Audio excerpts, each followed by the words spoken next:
Welcome, friends. You're watching Weekends. I'm Anna Casparian, joined by my fantastic co-host, Nando Vila. Nando, we have an awesome show ahead for everyone. I'm really looking forward to your segment. It's going to be so I'm good. looking forward to your segment. Yeah, we have Liz Bruning here from the New York Times. Ever Not heard a big of it? deal. No, Not a big deal. Yeah. I'm really looking forward to interviewing her. I've been wanting to, interview her for a while now, and this is the perfect opportunity to do it. So she's going to come on to talk a little bit about how awful Governor Andrew Cuomo is. He's now embroiled in a giant scandal regarding the suppression of data regarding coronavirus deaths in nursing homes. So she's going to help us break that down and, figure out what's going on, figure out what the hell is going on.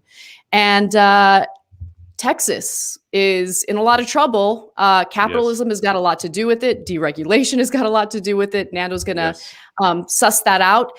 And I'm going to later also discuss I was going to say potential downsides, but I'm just going to say the completely disastrous idea of forming a 9/11 type commission in order to investigate the riots that took place in the nation's capital on January 6th.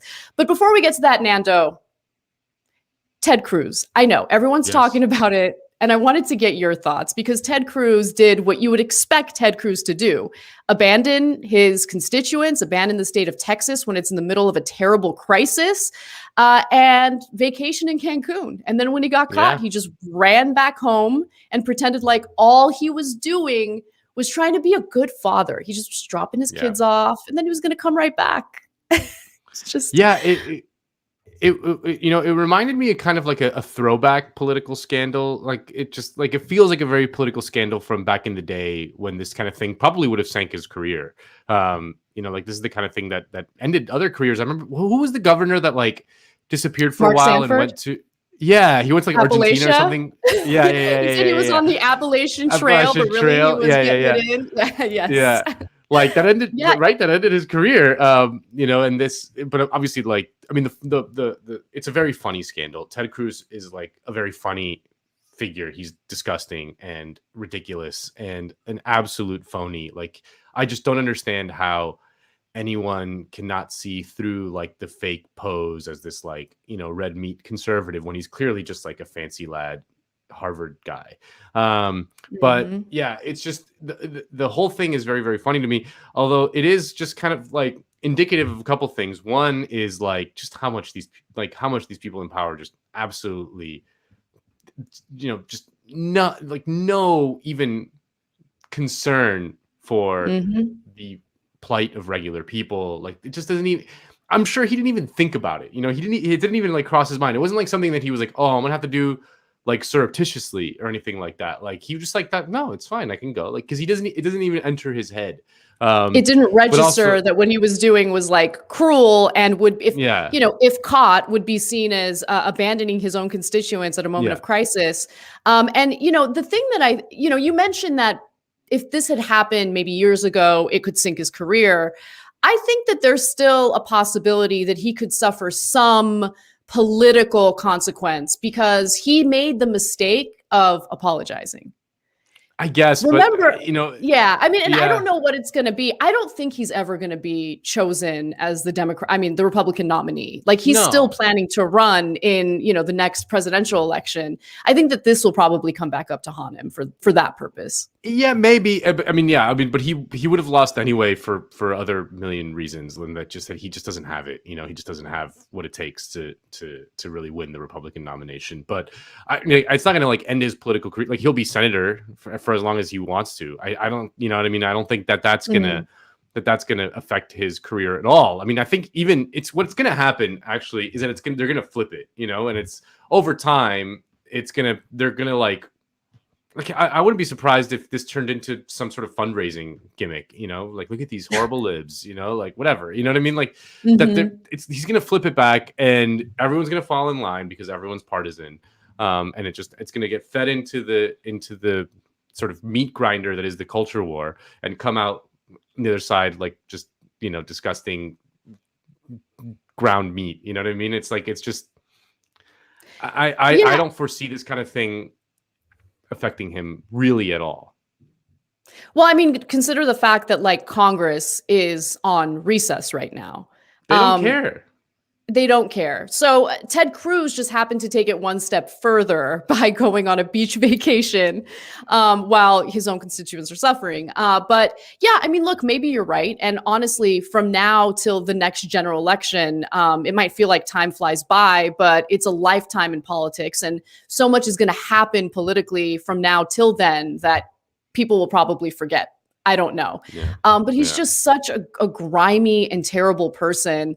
And what he hasn't been able to learn, and I guess I'm kind of glad, is this very effective Trumpian strategy of never apologizing and immediately twisting it to blame others, right? Like, you know what Trump would have done. I went on a vacation. I worked very hard. I felt that I deserved it. And then the media, it's another witch hunt. That's exactly what he would do. People would forget about it. Let's move on with our lives. There wouldn't be this epic dunking contest that we're currently seeing with Ted Cruz. What's up with Verso? What's going on in the book world? Verso has many good books. Oh my God. So many good books. And if you join the Verso book club, you get every new ebook that Verso publishes each month, as well as 1 to 4 books in the mail. All Verso book club members will also get 50% off all books for as long as you are a subscriber. As a special introductory offer, each member tier is 50% off for your first 3 months. The reader tier is only $5 a month, and it's for ebooks only. The Conrad tier is $20 a month, and if you join in February, you'll get Breaking Things at Work. The Luddites Are Right About Why You Hate Your Job by Gavin Miller. Tomorrow They Won't Dare to Murder Us, a novel by Joseph Andras and translated from French by Simon Lazare. The Rise and Decline of Patriarchal Systems, an Intersectional Political Economy by Nancy Folber. Inequality and the Labyrinths of Democracy by Goran Terborn. Yeah. Those look great. Lots of really, they do. They look amazing. And, if you support Verso, you support Jacobin, and you support the ideas that we're trying to get out there into the world. So definitely check them out. Absolutely. All right. Well, let's do a little bit of a history lesson here, because trip down memory lane. Yeah, Nando, it's amazing. And I know this is something that frustrates you. It seems like Americans have completely forgotten how disastrous Bush era politics were. And now it's gotten to a point that people in Congress who experienced it in real time are advocating for similar actions in the Biden administration. So I wanted to make my case about that. All right. So immediately after the Senate voted to acquit Donald Trump for inciting an insurrection in the Capitol on January 6th, Americans heard this bipartisan chorus of lawmakers who are demanding what's being referred to as a 9/11 style commission in order to investigate the events of that day. And here's what that chorus sounds like. There was a pre-planned element to this attack, Mr. Wallace, that we need to look at. Did Nancy Pelosi know on January the 5th that there was a threat to the Capitol?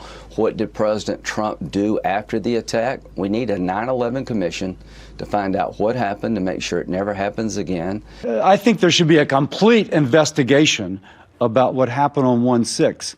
Both why was there not more law enforcement, National Guard already mobilized, what was known, who knew it, and when they knew it, all that, because that builds the basis so this never happens again in the future. I think that is also important, George, but that is different from allowing that to define the future of the Republican Party. Senator Coons, you just heard Congresswoman Dean right there on the necessity of a 9/11 commission. You agree?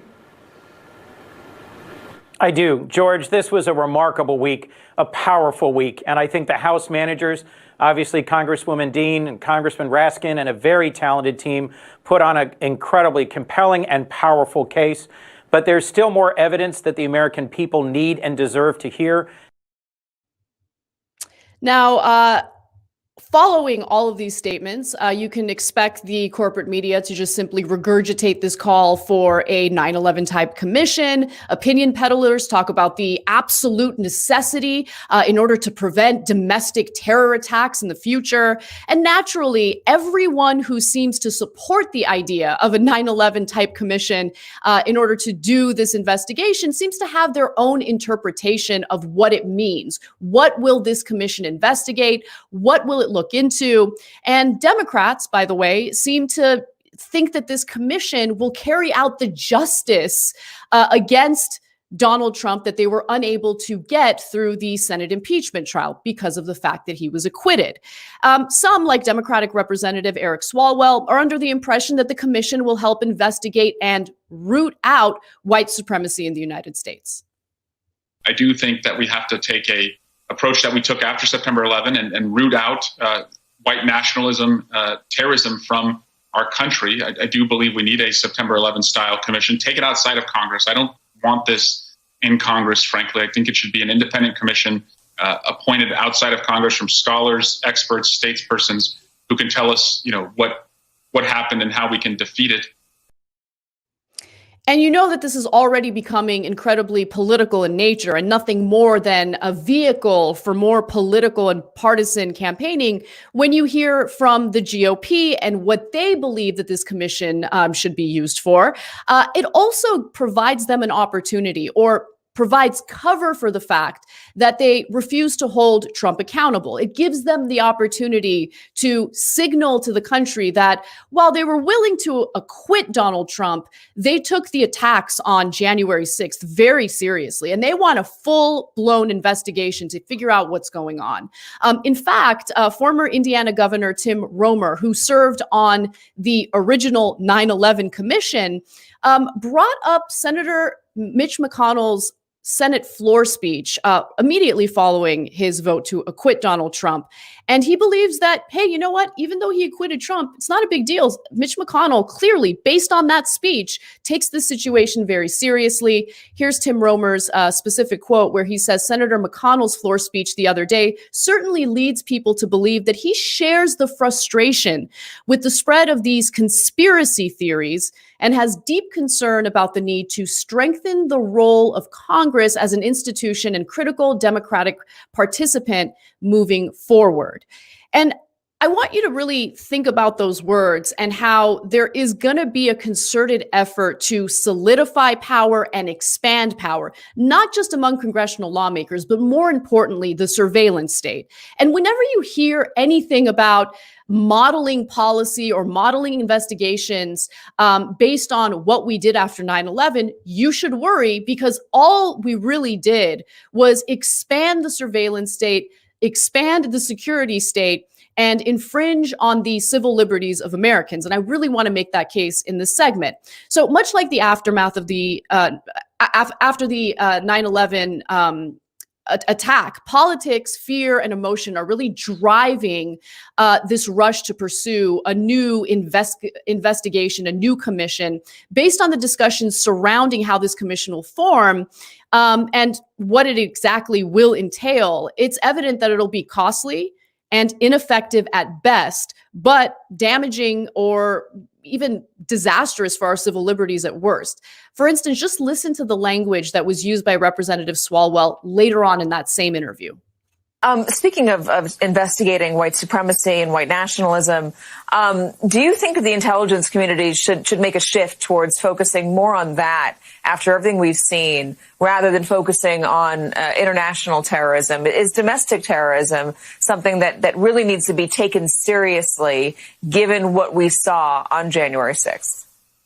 They're going to have to do both, and they're going to need, I believe, at the Department of Justice, a white nationalism task force to make sure that they are understanding at the earliest of ages how people are being radicalized, if there are, in fact, training camps. And in our evidence, we found that the Oath Keepers, a group in particular, that they do have like training camps and an initiation process, very much like international terrorist groups. Oh, that's great. That means more surveillance. That means the formation of another intelligence community, as if we don't already have several. And it's not as if we don't already have intelligence agencies who are focusing on the issue regarding radicalization in this country, specifically right-wing radicalization. This was something that FBI Director Christopher Wray had even testified about years ago, back in 2019. Listen. Just in the first 3 quarters of this year, we've had more domestic terrorism arrests than the prior year. I will say that a majority of the domestic terrorism cases that we've investigated are motivated by some version of what you might call white supremacist violence, but it includes other things as well.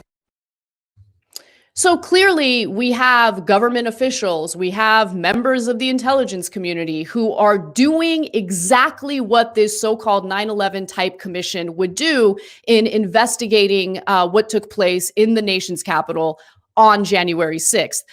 Why do we need to add more bureaucracy, more surveillance, and more funding and resources towards something that is just going to be a duplicate of what's already been done?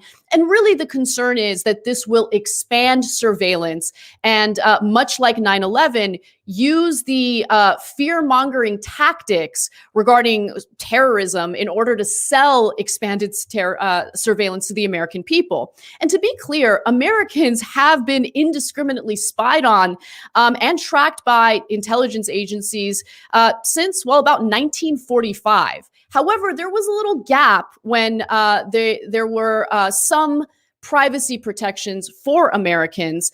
This previously came to a head back in 1975 when the Church Commission responded to recently revealed revelations of a domestic spying network and served to curtail the security state's power through the Foreign Intelligence Surveillance Act of 1978, also known as FISA.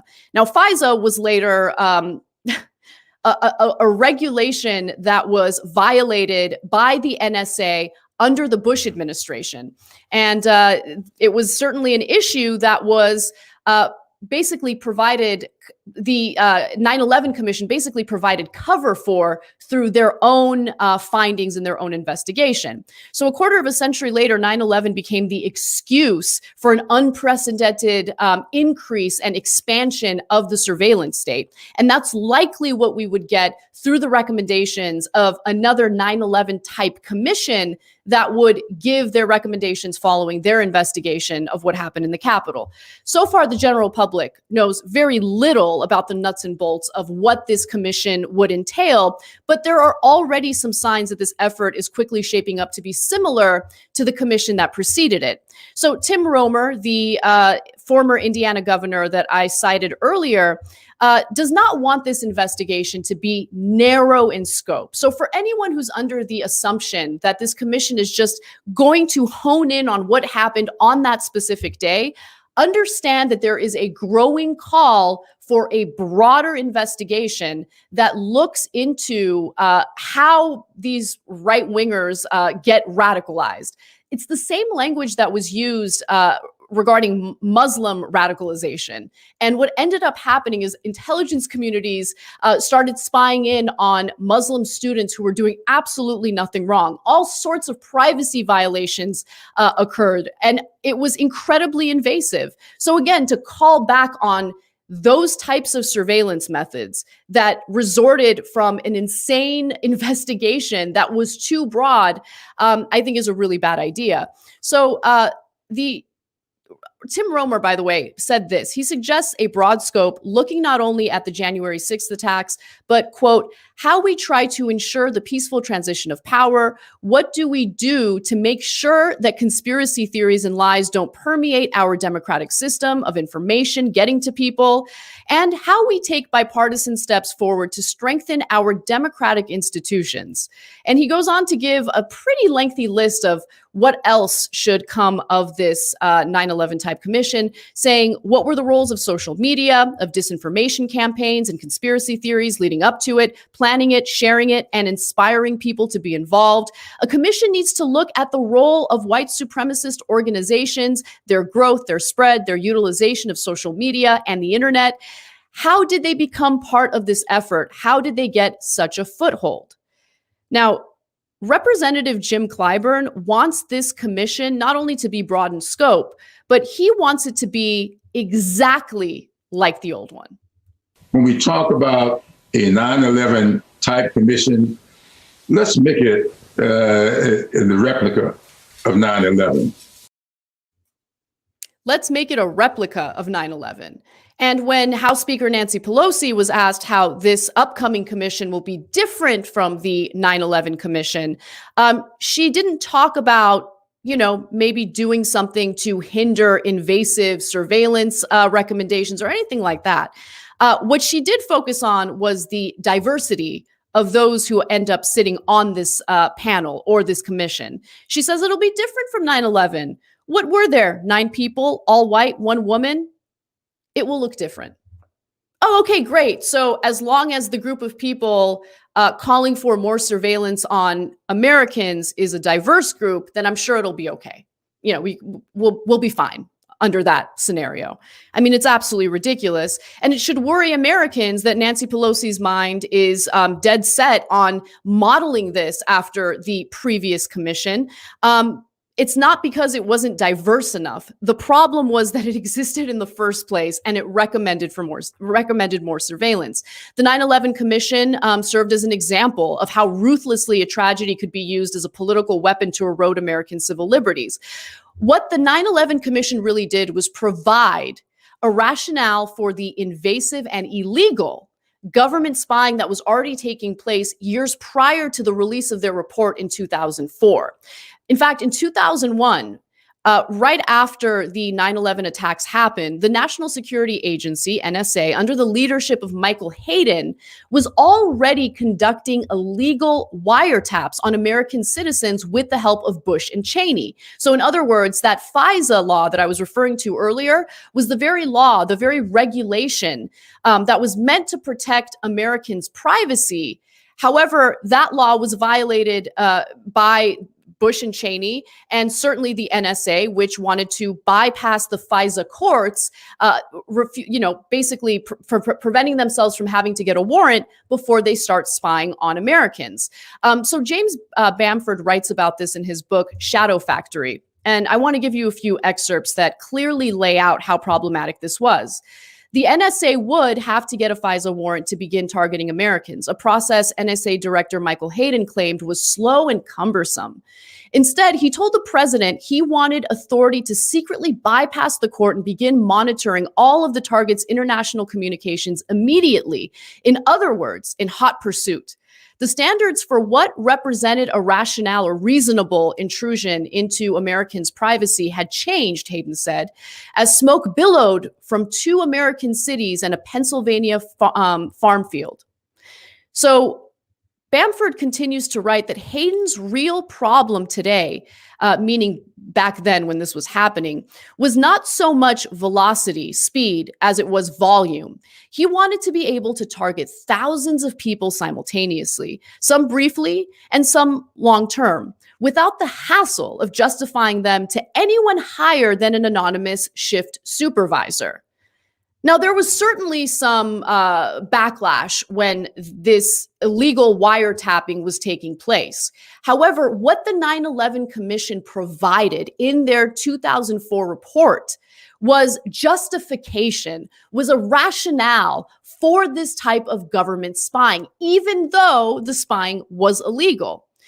In fact, based on the ACLU's criticism towards some of the recommendations coming from the 9/11 Commission at the time, the commission only served to provide cover and justification. Here's what they wrote. The 9/11 Commission's most sweeping proposed solution is a powerful National Intelligence Director, NID, and a National Counterterrorism Center, NCTC, that would centralize power over both foreign and domestic intelligence collection agencies in the White House.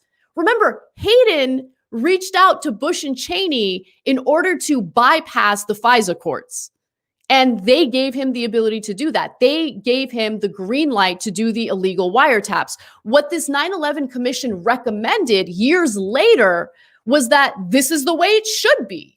The intelligence community should be able to, get the green light from the White House, which of course is incredibly problematic. But let me give you more.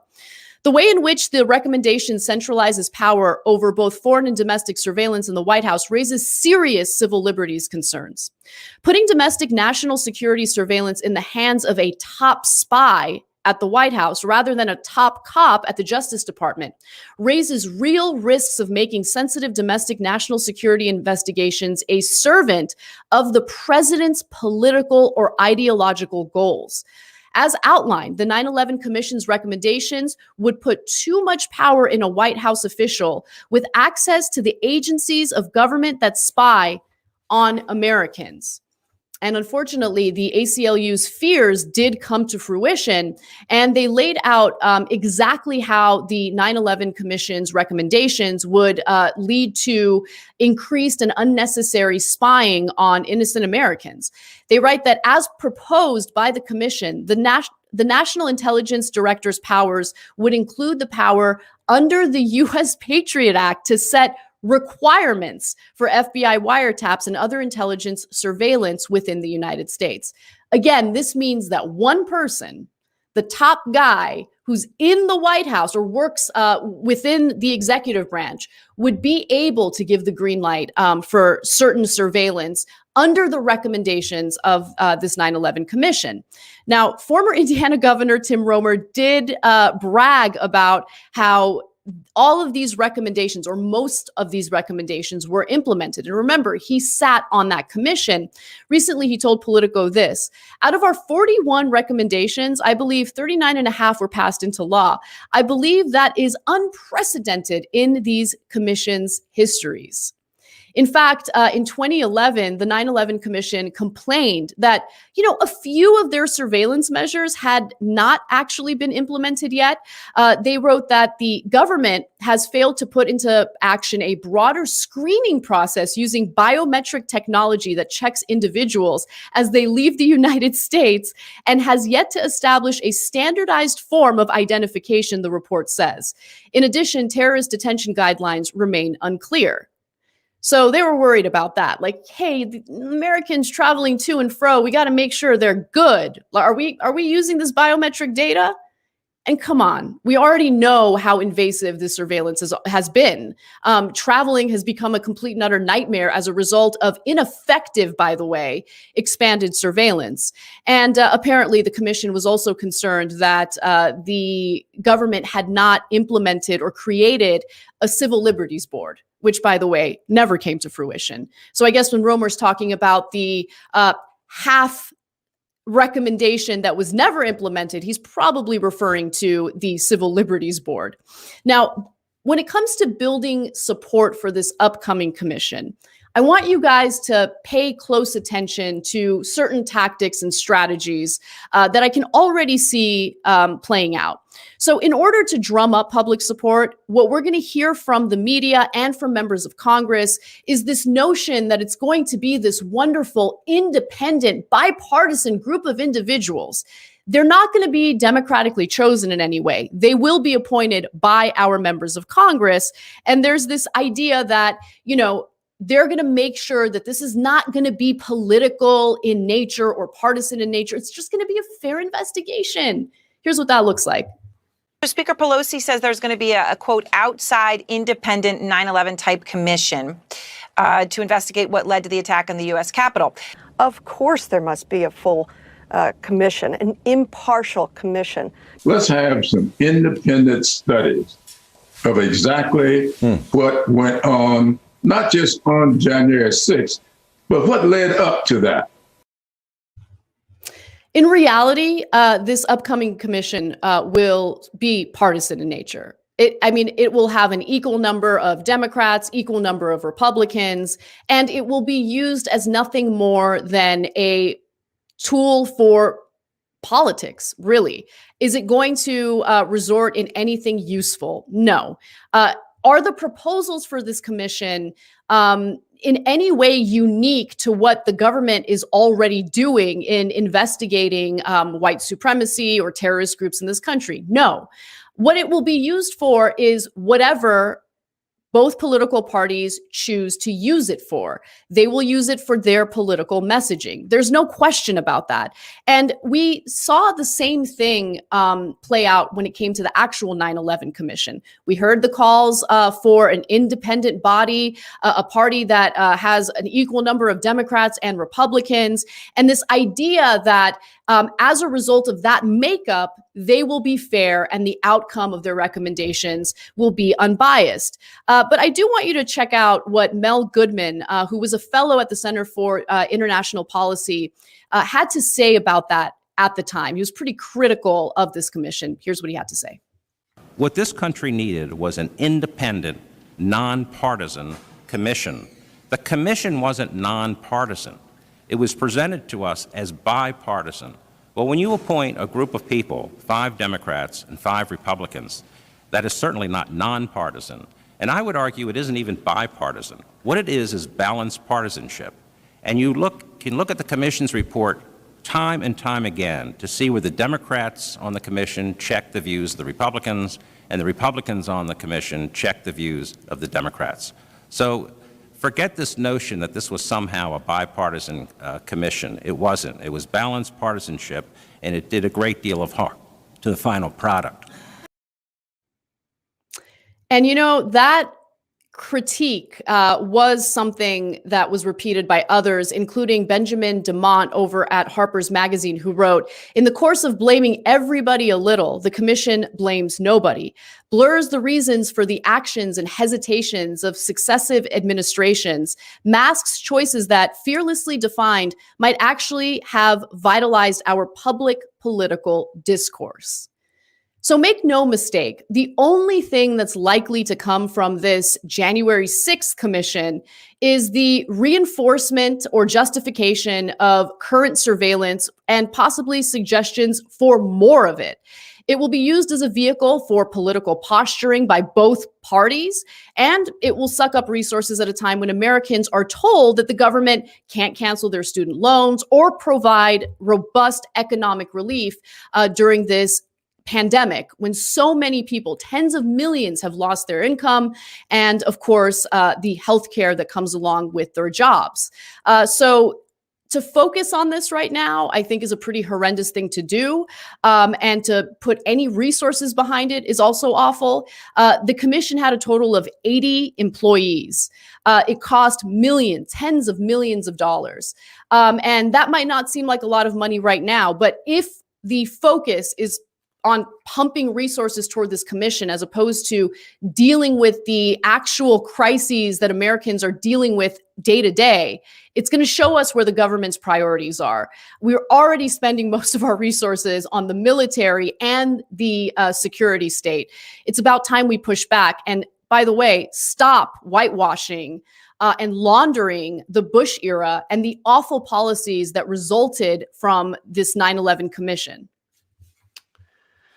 Yeah, love to take a trip down memory lane and think about all the war criminals in the Bush administration and just how absolutely crazy that time was. I mean, Anna, we're not going to date ourselves, but you and I are old enough, unlike some people on this show, to remember the Bush era. You know, 2002, that was like, it was just absolutely insane. Like when people think like, yeah, the Trump era, like he's a total fascist or whatever. And it's like, yes, but like think about what was in the Bush administration, like, night and day, not even close. We're like the entire, because it wasn't just the White House. It was like every structure of American power was on board, including the liberal media at the time. There was very, very little pushback to all of this stuff, especially before the Iraq War kind of quote unquote turned bad. What I despair over, you know, seeing all this stuff about the, you know, this new version of a 9/11 commission is that the liberal impulse, the sort of Democratic Party / liberal impulse, is to look at all the abuses of the Bush administration in the wake of 9/11, you know, extraordinary rendition, people in Guantanamo who are most certainly torture. Innocent. The mere presence of Guantanamo Bay in and of itself, the entrapment of young Muslims by the FBI, encouraging them to quote unquote become terrorists. It just like they see all that and they're like, that's racist. We should extend it to white people, you know, instead of seeing all that and reducing it, you know, like, no, it's like, you know, oh, white people never get called terrorists. And it's like, yes, that's true. But the solution is not to like, expand that web to include poor white people. No. It should be the complete opposite. It should be we should be reducing it. We should not be doing it to. We should not be the FBI should not be entrapping Muslims. You know, and yeah, go ahead.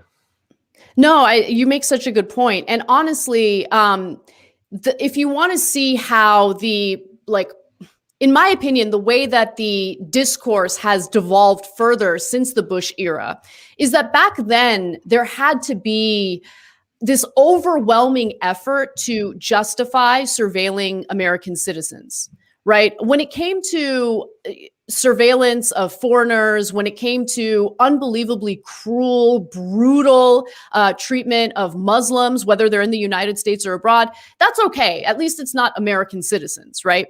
Yeah. The conversation has devolved further because now the cheerleading is focusing on spying on American citizens. And yes, the focus right now happens to be on white supremacy, but make no mistake, or white people, but make no mistake, much like the aftermath of 9/11, we were all indiscriminately spied on. Data was collected on us by the NSA. That was what Edward Snowden, of course, leaked back, I believe, in 2012. And so all of us become victimized. All of us end up paying the consequences of the actions by Trump, by his cronies, by his cheerleaders, whatever it is. And then the biggest irony, and I'll end on this, is the Boogaloo Boys and all these like anti-government militias. You happy? Like, are you happy, you morons? Like, of course, this is going to lead to more surveillance, more government power, and they provided content, material for our government to use in their fear-mongering to drum up support for this. So congratulations, you guys are fantastic. You're doing a great job. Yeah, I mean, the conspiracy theories write themselves, right? That the Boogaloo Boys are actually an inside job or something. You know, I mean, if you watch the Fred Hampton movie that just came out, the Judas and the Black Messiah, this is like a perfect example. There's a very good scene in which the FBI agent, the guy Jesse Plemons' character, is talking to the Lakeith Stanfield character, who is the guy who betrayed Fred Hampton, and he was like, "Hey, man, like, listen, I took down the KKK. Like, I was like an FBI agent, kind of raiding the KKK."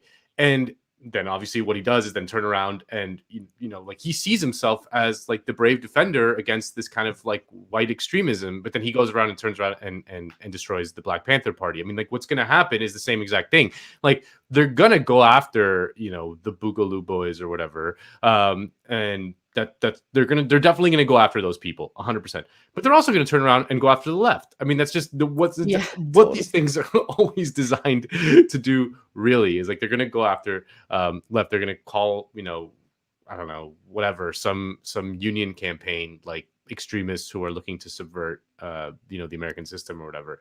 And that's just the reality of what's going to happen. So yeah, that's yeah, no, you're so right about that. And don't underestimate the intimidation that comes along with knowing that the government is collecting all of this data on you, or collecting, you know, your browsing habits, all of that. I mean, if you know that stirring the pot could lead to the government leaking embarrassing things about you, are you willing to be a vociferous activist for whatever cause you believe in? So I think it's a form of intimidation as well. And it's just disastrous. And to see people like Keith Olbermann was like one of the biggest Bush era critics. And now he's like on Twitter, he's like, we must have a commission. And it's like, what happened to you? Like, brainwashed. Because these people, Absolutely Anna, these people are like, we make fun of the conservatives for being like, disgustingly partisan and just like defending whatever, their guy does. But it's the liberals do the same exact thing. I mean, they do the same exact thing. It's just like when the other people, when it's just directed at the other team, we've sorted ourselves into the teams, and anything that, hits the other team is good, justified, whatever. Like there is no principles. There is no kind of first order principles that we all adhere to or we stick to, no matter who is the person violating those things. Like it's just a dodgeball match, and we're all just separated on different. We're just throwing dodgeballs at each other. Well, I mean, the Democrats have become very, very principled on fighting back against deficit spending. So that's the one thing that they're like genuine on. But yeah, I agree with you. There. Yeah. And just to like wrap this up real quick, this is not to minimize what happened in the Capitol. As I've said, like we already have the tools to do what's necessary in response to that. Adding more government bureaucracy that will only expand surveillance is a bad idea. That's the whole thesis there. Yeah, absolutely. But anyway, let's talk about Texas so I can take a load off and enjoy myself. Everything is bigger in Texas, they say, right? Texas is the largest state in the continental United States. And on its own, it would be the 10th largest economy in the world. And this week, as freezing temperatures swept across the friendly state, the power grid failed, leaving millions and forced to deal with the cold without electricity. Guys, so this is my house. I don't know what to do.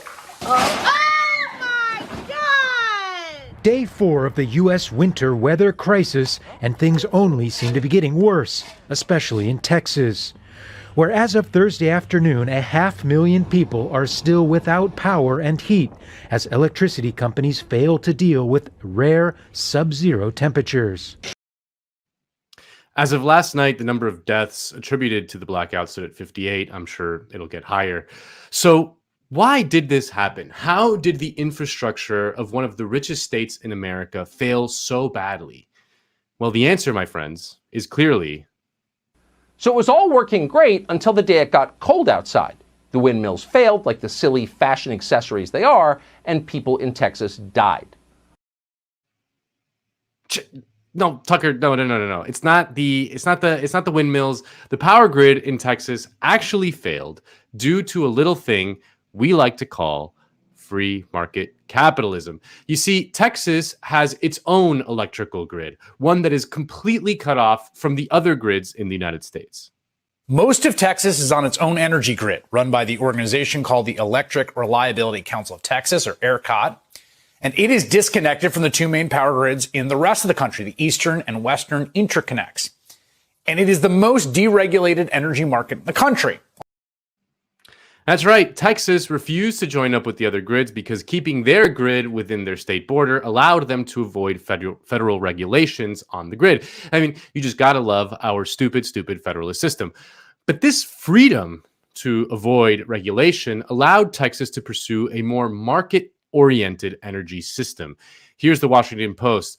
Quote, "What has sent Texas reeling is not an engineering problem, nor is it the frozen wind turbines blamed by prominent Republicans. It is a financial structure for power generation that offers no incentives to power plant operators to prepare for winter. In the name of deregulation and free markets, critics say, of which I am one, Texas has created an electric grid that puts an emphasis on cheap prices over reliable service. It's a, quote, Wild West market design based only on short-run prices," said Pat Bradert, a portfolio manager at a firm called Ecofin. You see, for-profit corporations operating in a free market care about one thing and one thing only, and that is profits. That's it. Profits, literally nothing else, which is why it's a very, very bad idea to leave the things that everybody needs to the free market.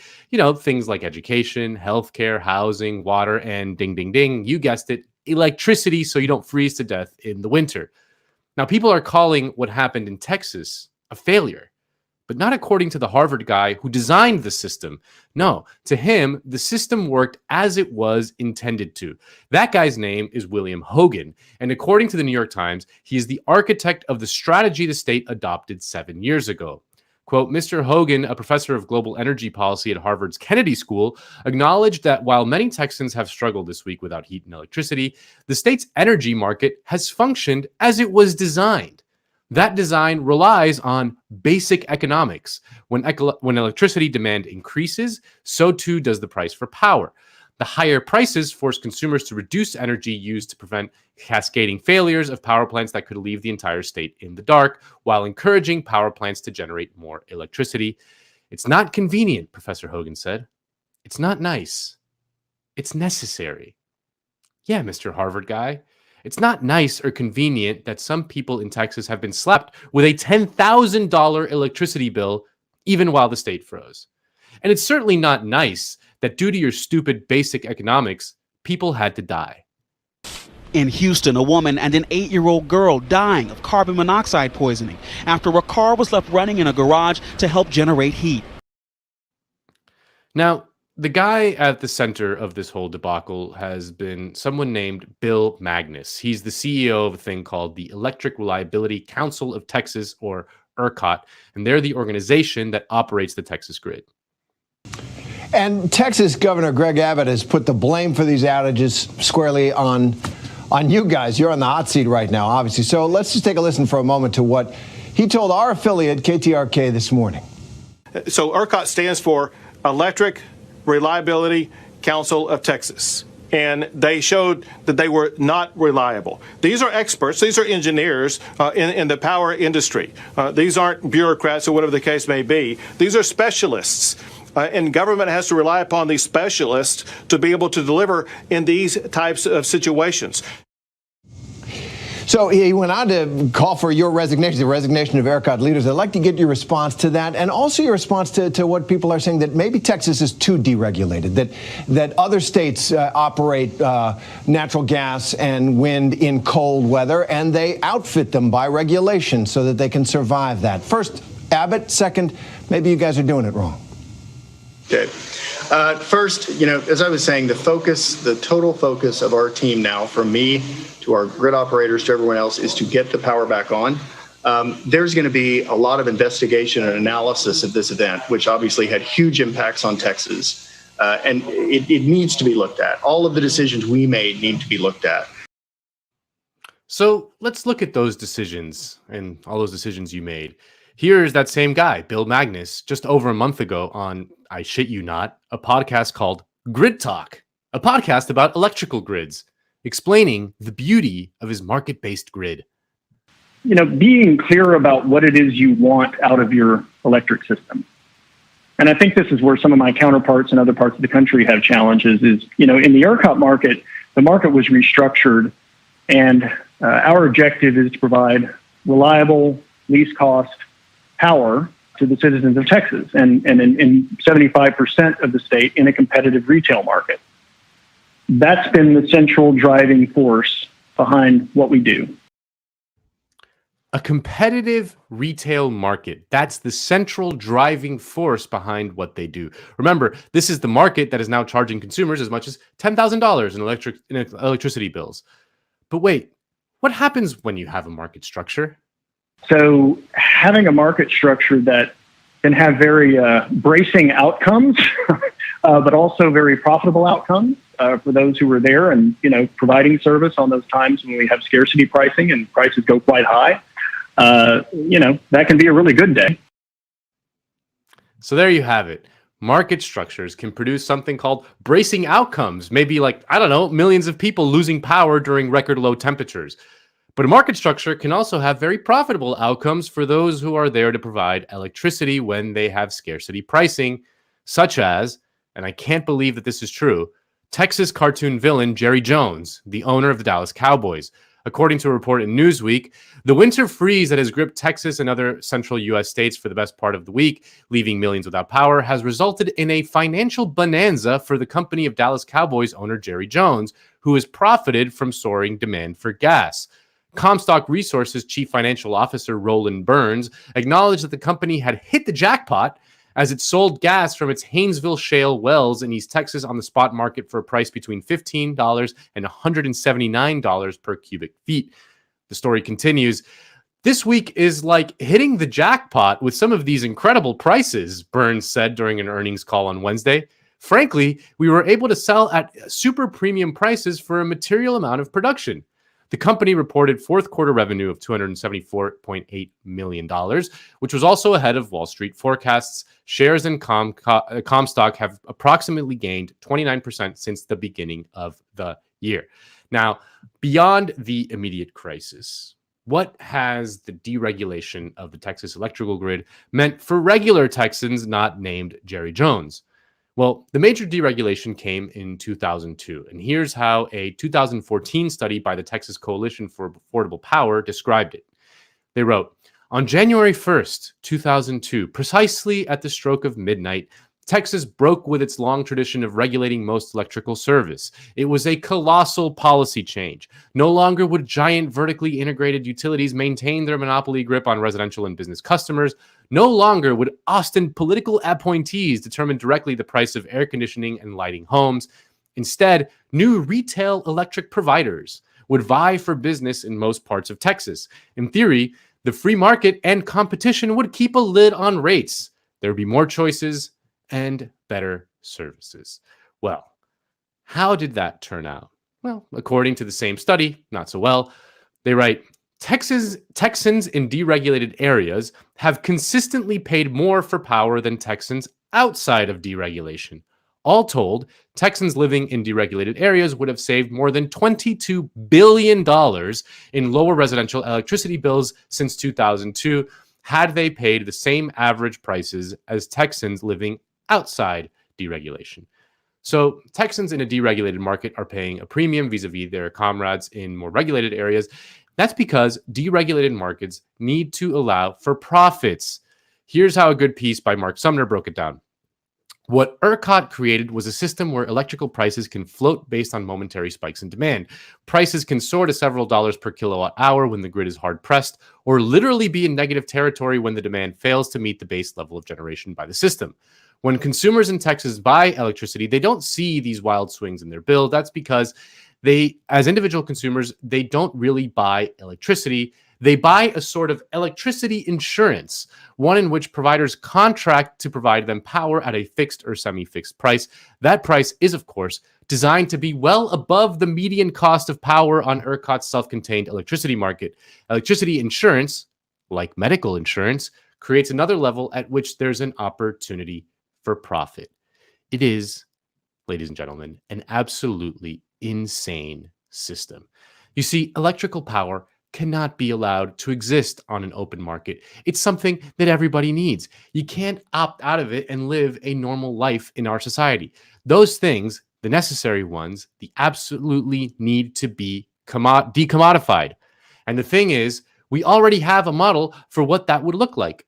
Like many things in America, the answer lies by looking into the past, specifically the New Deal era and something called the Tennessee Valley Authority, or TVA.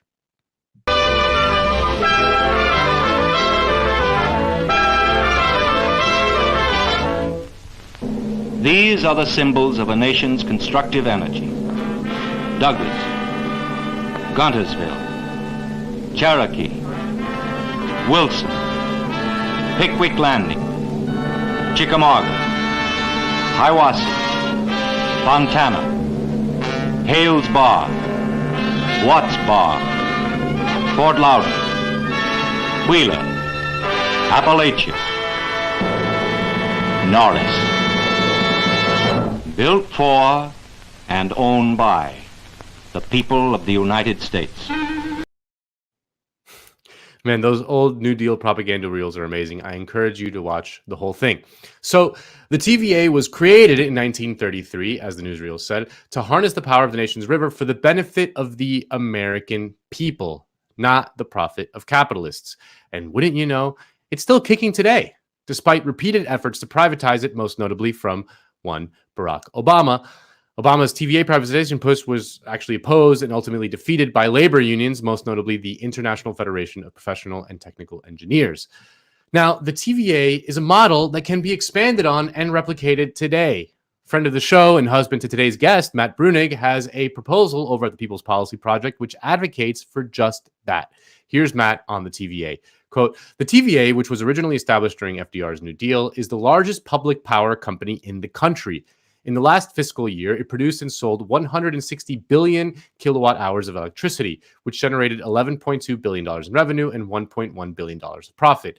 It currently operates coal-fired plants, natural gas plants, oil-fired plants, a diesel generator site, nuclear plants, hydroelectric plants, 15 solar energy sites, and 1 energy wind site. Around 54% of its current energy production comes from non-carbon sources, with the bulk of that coming from nuclear.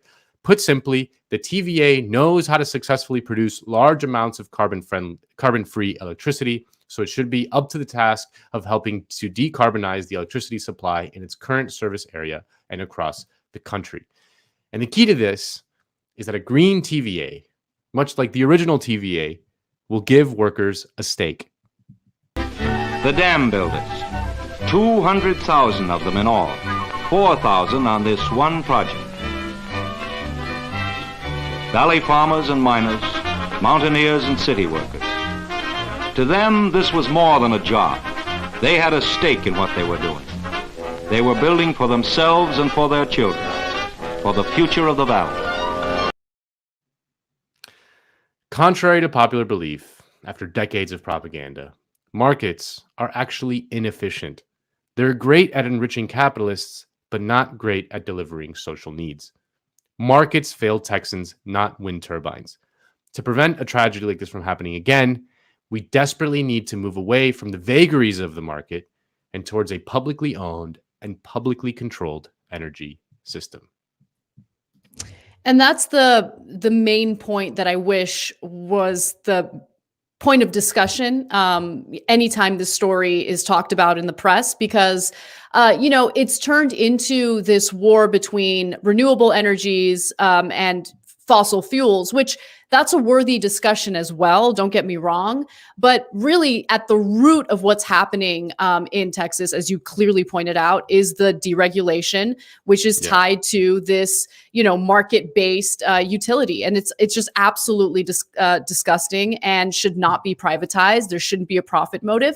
And look, the thing that shouldn't shock me anymore, but I guess I'm still naive enough to think that people have at least an ounce of shame, is just how transparent people are about their profit motive, like to the point where they brag about how much money they're making as people are suffering, right? Yeah. And I just don't know how to get through to Texans who have bought into the idea that this is a system that works, right? Because it's not like this is the first time they've experienced this. This has happened before. And somehow the propaganda championing capitalism works. It just works. And it's incredibly frustrating because this will happen over and over again. And it is because we have, energy companies that are willing to play offense immediately. I mean, it was a preemptive messaging campaign to attack the Green New Deal and blame the Green New Deal or renewable energy for what Texans are experiencing right now. I think that the left can maybe take a lesson from that, Yeah, I mean, the debate was mind-numbing mostly because of that Tucker Carlson and the sort of the unified front. I mean, the Texas Governor Abbott also did it, where they blamed the Green New Deal, which obviously doesn't exist in Texas, on the problem. And then the response is like, no, actually, like the wind turbines was like a small percentage of the thing, and all that's true. Of course, it's true. But if we're going to decarbonize the American or the global energy system, and did it through this like for-profit, market-oriented approach, it would be a disaster. Certain people would get rich off of it. We would decarbonize, but it would still be an absolute disaster. People would be left without power.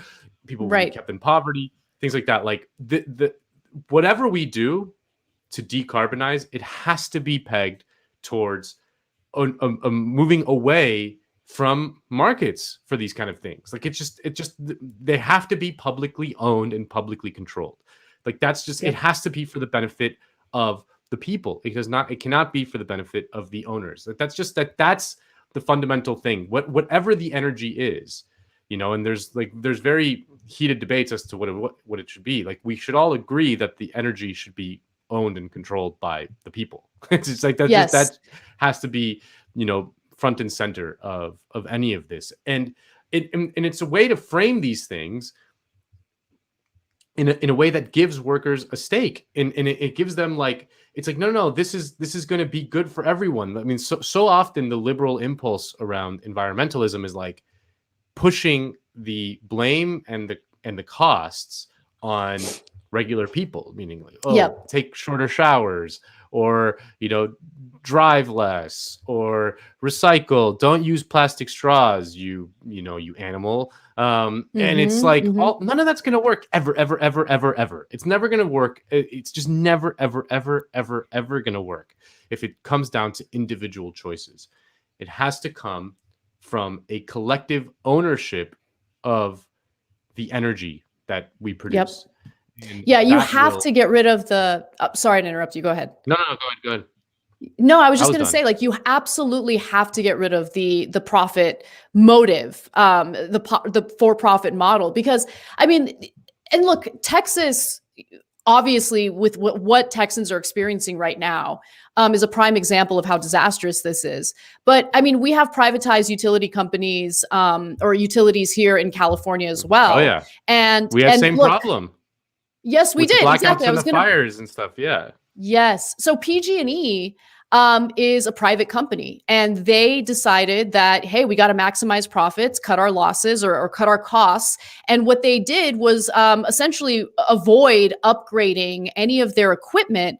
And so during any weather event, like a little bit of wind, power lines would come crashing down, and then they would lead to these massive wildfires that were nearly uncontrollable. People lost their houses. I mean, the wildlife absolutely suffered as a result. And much like other private companies, when they F up, right, the government response is, well, privatize the gains, socialize the losses, because of course PG&E faced so many lawsuits as a result of that. And Gavin Newsom came in and bailed them out to the tune of $26 billion. So it's amazing, because, they love to talk about this privatized model and how great it is. But whenever they're in any trouble, they always turn to the taxpayer to bail them out. Always. Yeah. It's just absolutely terrible. And again, it's like if you're just sort of always tinkering the financial incentives to encourage the better social outcomes, like things happen and it never works out in the way that you design it in the first place. Like, like the financial incentives were tinkered to like encourage wind turbine use, and there was a big increase in wind turbine use, but they didn't include a financial incentive to winterize the wind turbines, right? Like it's not like, there's wind turbines in Antarctica, like there's the technology exists, but it's just like there wasn't the economic incentive, because it was just an added cost, and it's for the people in Texas building wind turbines to do that. It's the kind of thing that a government has to be like, no, you just got to do it, because we have to prepare for this contingency, even though it's unlikely, even though it only happens once every decade or whatever. It's still, we can't go for it. But like the profit calculation for profit companies, like we'd rather like, we'll shut down during that historic winter storm that happens once a decade, because this happened in 2011, right? It's the funny part about all this. But we'll just because we're going to maximize the profit in those intervening years, and that calculation is baked in.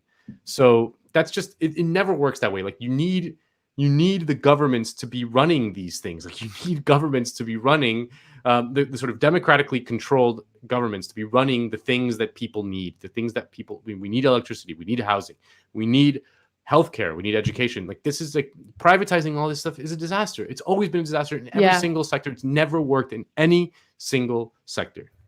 And it makes us all miserable. Like not only is it inefficient, not only does it leave us in the cold, literally, but it also, I mean, when you think about it, just to be able to pay for these things, we have to put our lives through this like miserable process of constantly working, constantly struggling, not being able to spend time with our loved ones, like just being able to provide ourselves with the bare necessities for survival under this privatized system.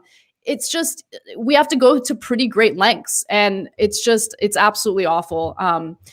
So who knows? Maybe this will get Texans to really rethink the inefficiencies in their own system. But the blame game is currently playing out in the news. We'll see how this all ends. And we're still waiting on our guests. So Nando, why don't we switch things around a little bit and talk about our SALT segment first? Let's do it. Yeah. So I love this story. You're the one who brought it to my attention. Yes. And there might be some hope for something that I was really wishing for, but didn't think was possible. Yeah. So Joe Biden has chosen Neera Tanden, the former president for the Center of American Progress, as the head of the Office of Management and Budget. Now, she needs to get confirmed by the Senate, and it looked like she was going to get confirmed easily. Republicans are totally against her. Liberal senators are, likely going to vote in favor of her. However, yesterday we got some big news, and it was tweeted about by Jeff Stein over at the Washington Post. Senator Joe Manchin cites Neera Tanden's comments about both Senators Mitch McConnell and Bernie Sanders in announcing opposition to her nomination, says her statements have had a toxic and detrimental impact. And he also followed that tweet up with this, and I happen to agree with him on this. He says, hard to see which Senate Republicans would save Tanden's nomination. Tanden has called Collins the worst on Twitter. By the way, she is pretty bad. Collins and Murkowski are close. Romney talks a lot about bipartisanship, and we still don't know which way Sanders would vote. He hasn't said publicly. I suspect... I don't know. I hope I'm wrong, but I suspect he's going to vote to confirm Neera Tanden. I don't know. We'll see. I think it depends. If Manchin is serious and if Manchin breaks, it's done. Nothing matters, right? Like if Manchin breaks with the party and votes to not confirm her, it doesn't matter what Bernie does or not. At that point, he probably would be well served to not vote for her either. But yeah, I mean, it's hilarious. And it's something that you and I, Anna, have talked about a lot on various shows about Manchin specifically, right? That Manchin is in West Virginia. Donald Trump won West Virginia by like 75 billion points. It's a very heavily anti-Democratic Party state. So Joe Manchin has to figure out ways to distance himself, at least in his image, from the Democratic Party. And I actually am sympathetic to that. He needs to do that, because if not, he'll lose. That's just the reality of it.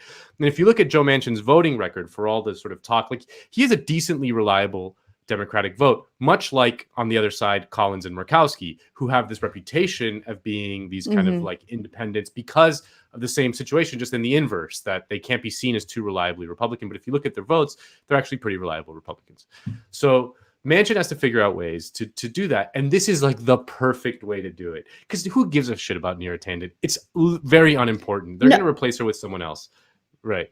Yeah. I mean, they might replace her with someone even worse, but I do give a shit about Neera Tanden. Neera Tanden is disastrous. It's going to be Gene Sperling, but who's fine. Whatever. It's he's just a guy, But I'm more open to that, certainly. But I don't care about her mean tweets. I think that's the fact that they're focusing on that as opposed to her very clear conflicts of interest. The Center for American Progress was funded by the worst of the worst. I mean, she was against the Iran nuclear deal because of Israel's work with the Center for American Progress. She hosted Benjamin Netanyahu, for a conversation to essentially push back against the Iran nuclear deal. She has too many conflicts of interest. Who gives a shit about her tweets? Who cares? Well, actually, so all that stuff is true. She's awful, on the merits. She outed someone who was sexually harassed within CAP, and she's just awful. But I think that's different. That's different.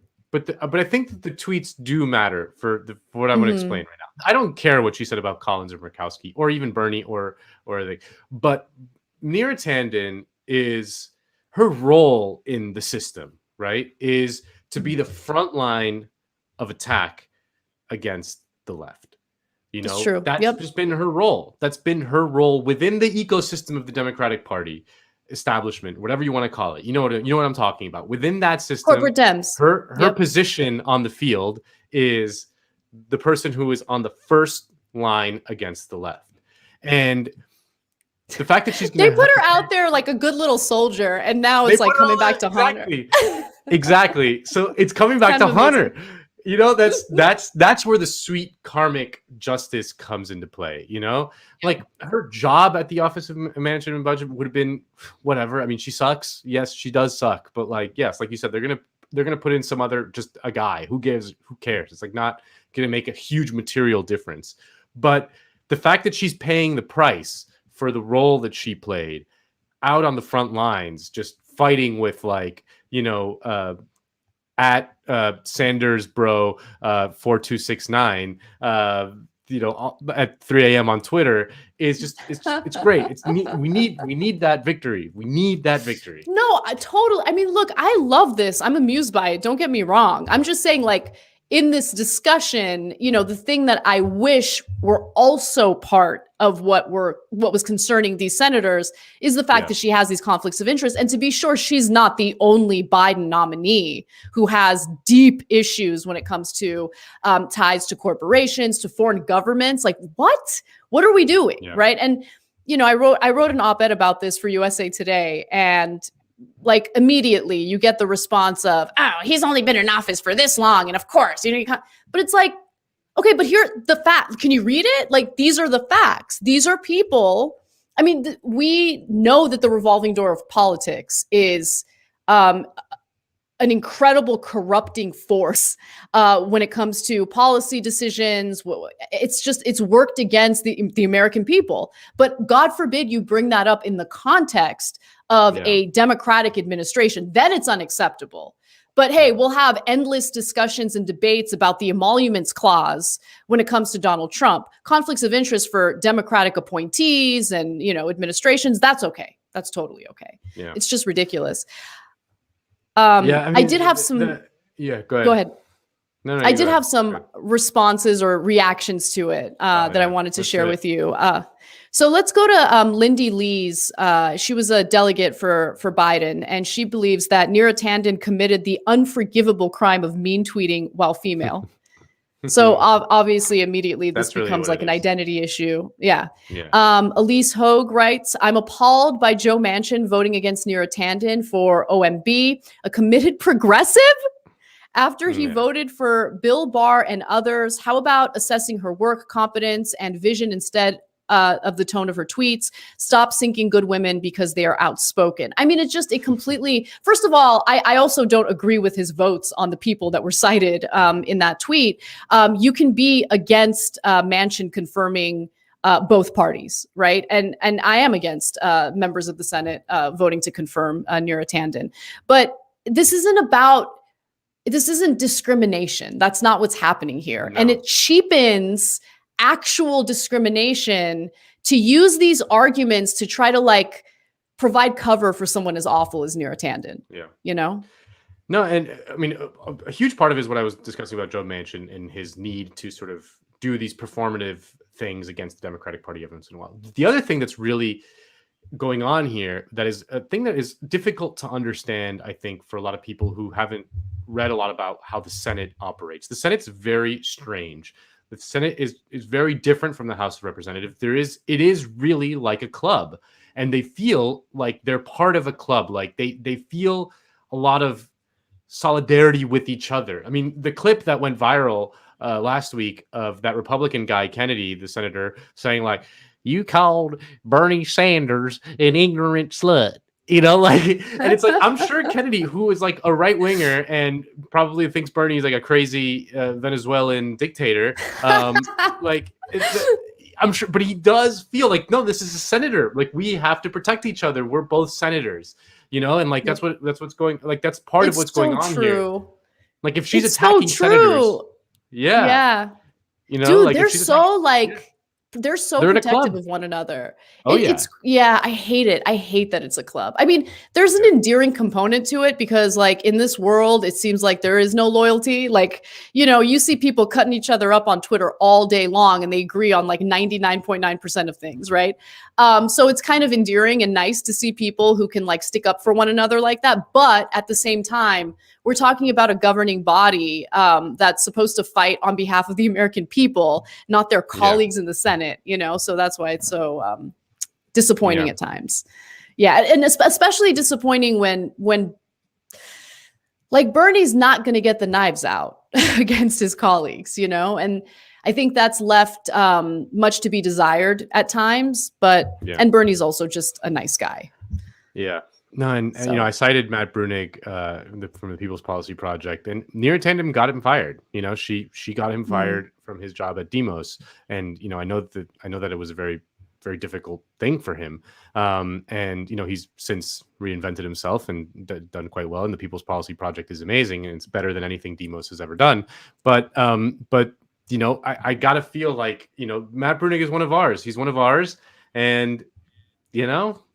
We got her back. We got her back, and it was our good friend Joe Manchin. I mean, it is kind of like it made me smile because everything about the story is so perfect. Mostly because like I think Neera Tanden was probably thinking like, oh, these people will have my back, and like it's gonna be so funny when they just like, no, we're not gonna deal with this. Just you're out in the lurch, and we're just gonna put someone else in. You know, so feels good. So we're still waiting on Liz, and you know there was an emergency, so you know we're obviously very understanding to that. But Cale, why don't we maybe take some super chat questions? We'll give Liz a little while longer, and you know we might reschedule the interview. Sounds good. Yeah. So thank you to those who have been sending super chat questions. So I have a few that I can start with, but and we'll do some now, and maybe if post interview maybe there might be a moment to do more. But so keep sending questions in. Let's see, which is the first one? What do of all of our followers, who do I privilege first? Okay, so there's I guess. So just tying immediately off of your segment, Nando, one of our viewers, Sue, was asking, do you think Texans' lived experience right now, plus the Ted Can Cruz vacay, will show people what Republicans are all about, or will the GOP windmill lies carry the day? I guess just kind of following up where we left off a moment ago. I can't predict the future anymore. You know, predictions are hard to make, especially about the future. I don't know that this is going to spur like a sort of liberal uprising in Texas or something like that. I mean, we've seen tragedies like this. I don't know, Katrina, just to put an example. Like, it's not like Katrina, you know, Katrina was just a massive failure of Republican governance on just like every single level. It's not like Louisiana is a solid red state now, or blue state now, or anything like that. Even though like everything from the failures all the way to top down, from the Bush administration to, to the Republicans in Louisiana, it's not like Louisiana voted Democrat. They stayed. So I don't know that this is in and of itself is going to do it. I mean, the only thing that can change it is if, again, it's up to us in a way. If we do something about it, we take advantage of the situation. But in and of itself, it doesn't necessarily lead to political change. Yeah, I agree. And I don't think that this is a Democrat versus Republican issue, because like with the example I cited in California with Gavin Newsom bailing out PG&E, a private company that totally destroyed the lives of Californians.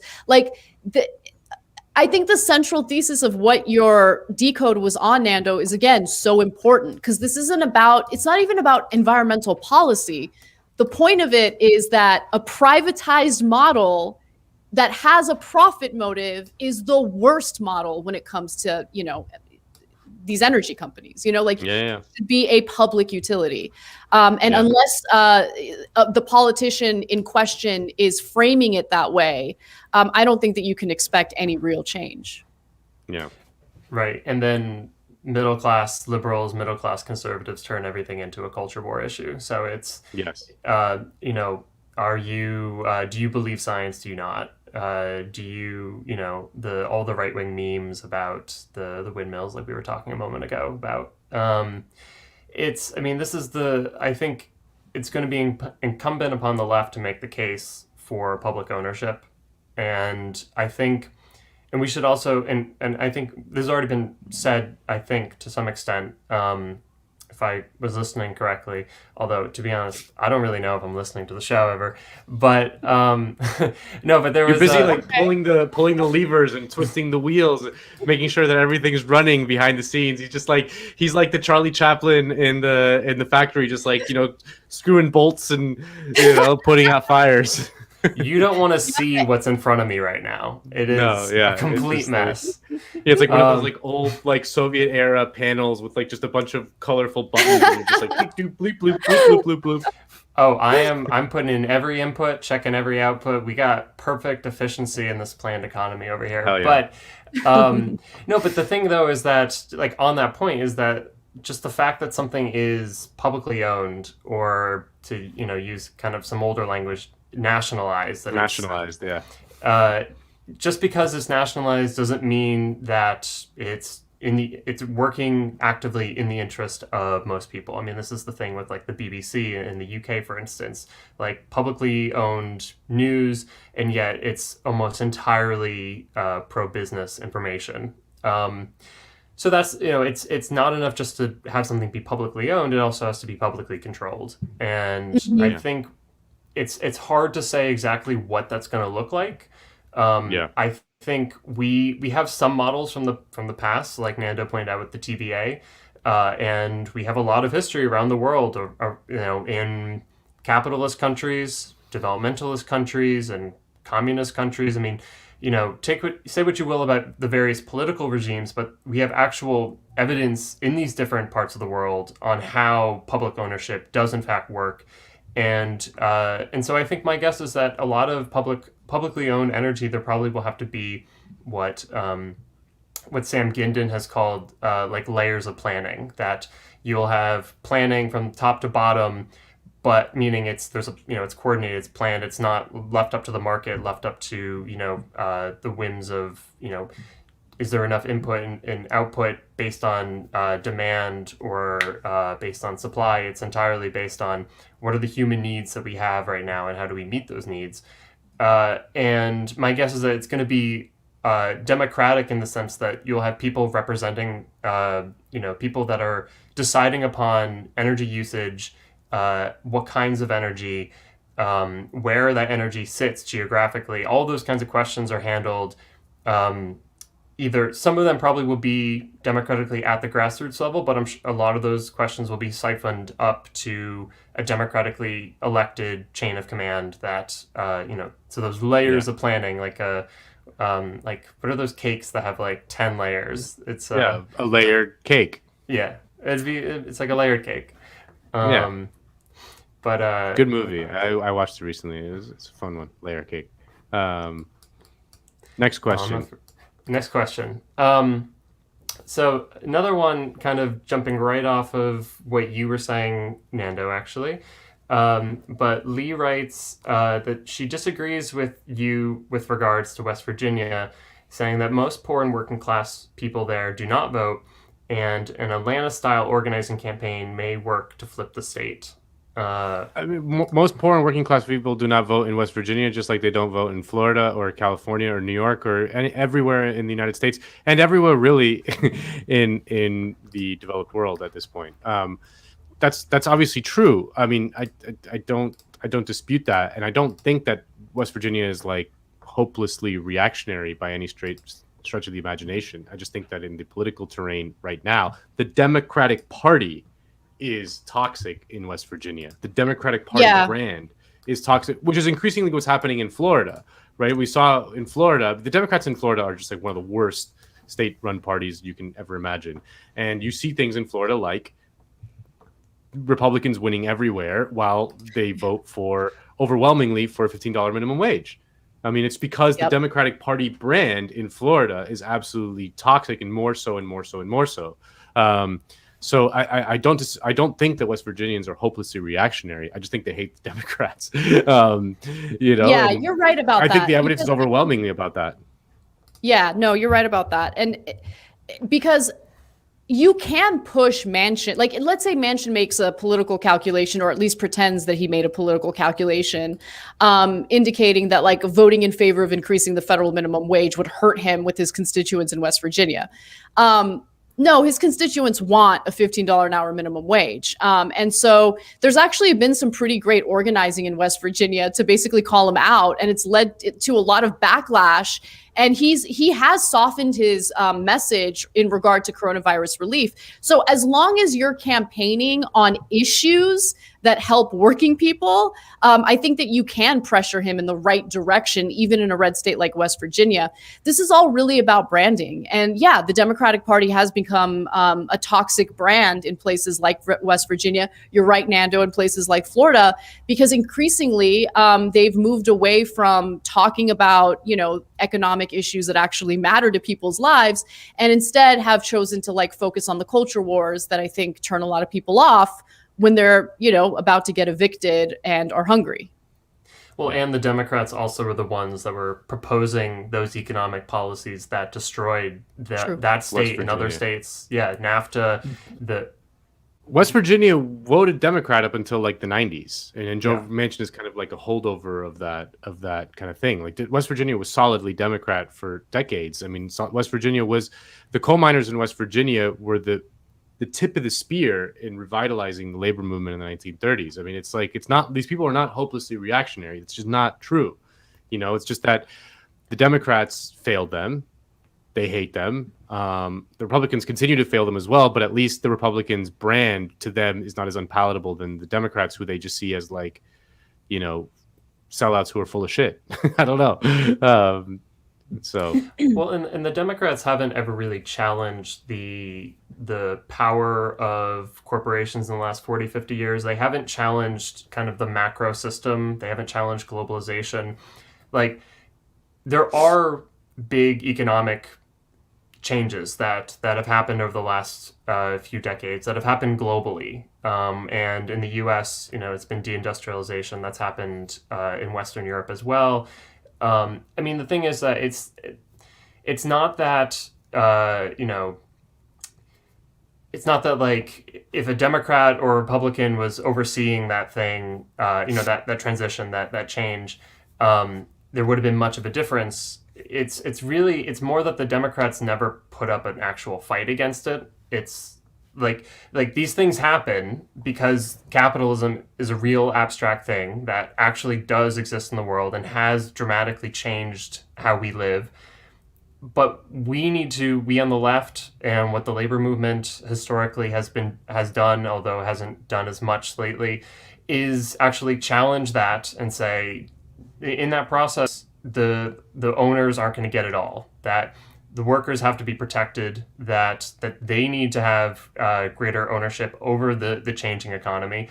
And so that's where, like, if you have a plan that's built on public ownership, a plan that's built on you control your lives, not just your personhood, which you should, of course, but then also your neighborhood, your communities, your towns, your businesses, that's going to be kind of the bedrock of winning back those disaffected working class people who got fucked over the last few decades, both because of the macro forces of capitalism and the really cruel and unnecessary political decisions of politicians that were basically just going along with whatever corporate America wanted. So, got a few more questions on green energy, on a Green New Deal, on environmental stuff. We're having a real green episode. Let's see. Okay, so there's a question on green energy. What's your materialist take on dams, considering the environmental toll and disastrous effects on tribal communities?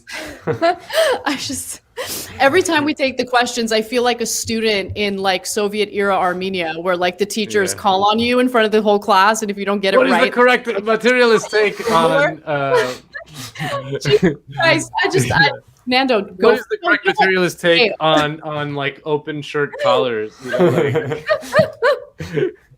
Okay, let me do. I love that Cale picked those questions though, because those. No. Let's hear the guy out. Let's hear the question out. Let's see what it says. Yeah. Okay, I mean, I'll maybe sum this one up and then hit it, and then we'll keep going. But just the materialist take on dams, considering the environmental toll and the disastrous effects on tribal communities. Does hydroelectric power reflect metabolic rift? My sense is that I don't know what metabolic rift means, but all good. Yeah. My sense is that most of that kind of energy is already somewhat tapped out when it comes to dams. That's probably one of the enduring legacies of the New Deal, as we covered a moment ago. And so again, I think it's the Green New Deal. If it's going to be viable in the future, it has to be some combination of a number of low carbon energy options. So continuing hydroelectric, expanding things like tidal, solar, wind. And some people on the left are not yet comfortable saying this, but nuclear. I don't know how you're going to get to the numbers you need without that as well. So it's going to be a combination of either low or no carbon options, and directly challenging both the oil companies, the coal companies, the natural gas companies, but also the actual like all the incentives for that to be the low price option that's on the market right now. Yeah. No, I mean, I'm by no means like an expert on energy policy. I just know that the principles that one should, look at when looking at these things. And obviously, we don't want to destroy native lands and sovereignty. We don't want to do that, regardless of what we do. We don't want to I think to the extent that happens, I think it is usually a product of like capitalist pursuits of profit, like what happened in Ecuador with Chevron and all that stuff, like where, they're just an easy place to target essentially because you can profit more off of it. So the extent we do anything, whether it's hydroelectric or whether it's nuclear or whether it's whatever the thing is, like we obviously have to not destroy native lands in the process of doing any of that stuff. But yeah, I mean, so I think we just stick to like certain principles, and I think if we do, we'll be okay. Cale, before I forget, I do want you to send me material to read on nuclear energy because I don't know enough about it, and I know it's a controversial topic for some reason. So I kind of want to understand why. Right. Definitely don't go into it now. Because of the disasters that have happened. Yeah. I mean, there's been Fukushima. Is that the only reason? Yeah. Well, and how you get rid of the waste is also difficult, but but yeah, in terms of the clean energy, it is the one that provides the most energy. Right. If that makes sense,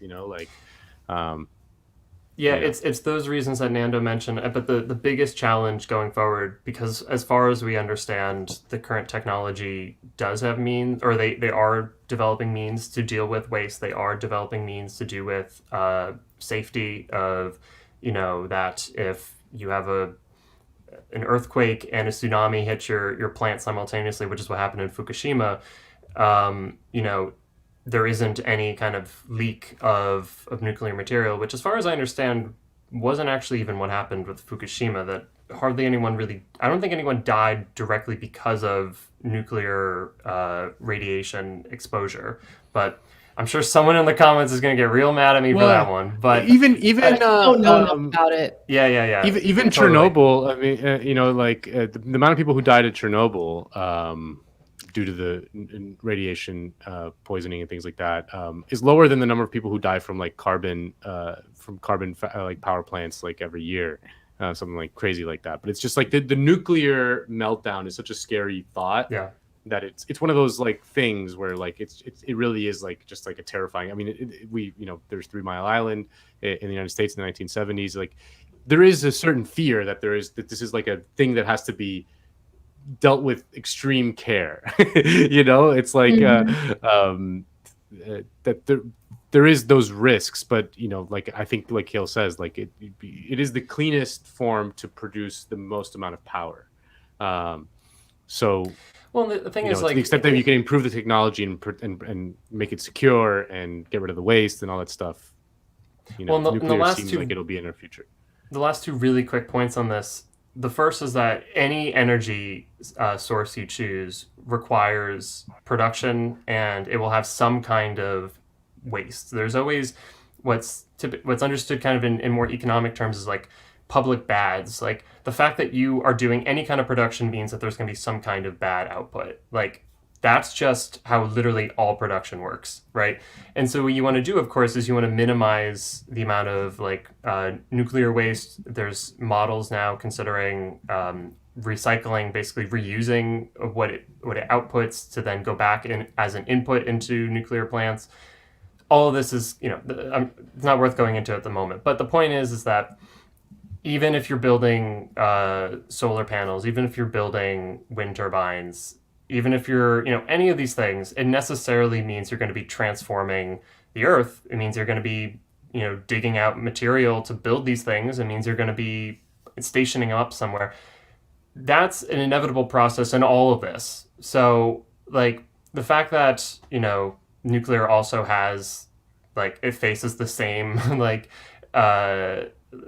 challenges that basically any other energy source faces, just in a different way, is something that we'll continue to work on and develop. I think the more important thing is just the fact that it's incredibly expensive to build, and so private investors, they're not racing into building these things right now. Like the only time that we've ever had a nuclear build out was I believe it was 60s and 70s.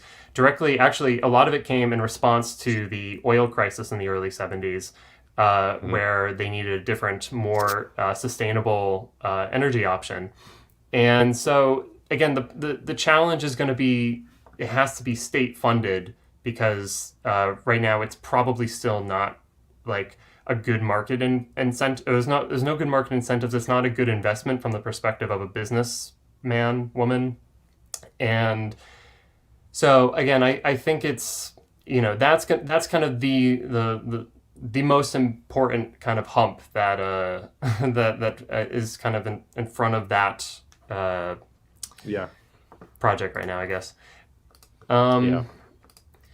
Still waiting on Liz Brunig. I've emailed her. I don't know. I think maybe she had an emergency and might not be able to make it. Yeah. Let's do one more super chat maybe, and then we'll decide from there. We'll reschedule her. Yeah. I don't want to make her life difficult by coming on the show. Yeah. So sorry. I know I got the chat all there's a very contentious debate right now over nuclear. Sorry, guys. Yeah, I knew that was going to happen. Just for what it's worth, the left has like this much power, so like we're not even making these decisions right now. So like I can want it all I want, and it's not going to affect anything right now. So let's see. It's a question about the New York mayoral race. I don't know if it makes sense to comment on that at the moment. We'll probably get to that. I don't know much about it yet. I just know Andrew Yang's running, and he's running the strangest campaign I've ever seen in my life. But other than that, who else is running, Cale? You're a New Yorker. I've considered. I'm probably not going to throw my hat in the ring, though. Okay. I had an exploratory campaign for a couple months, but there was it's a not draft looking Cale good. Grassroots campaign on Twitter, kind of like it was all the old draft Warren people who are like, we liked Elizabeth Warren. Maybe Cale will do. Yeah. Sorry. Okay. Yeah. Let's do. Another question from there's a question from Electric Miscellany who asks, when you interact with people from the mainstream media, do you ever try to convince them to expose the negative role of capitalism in so many stories, such as the Texas blackout? Do you know or care?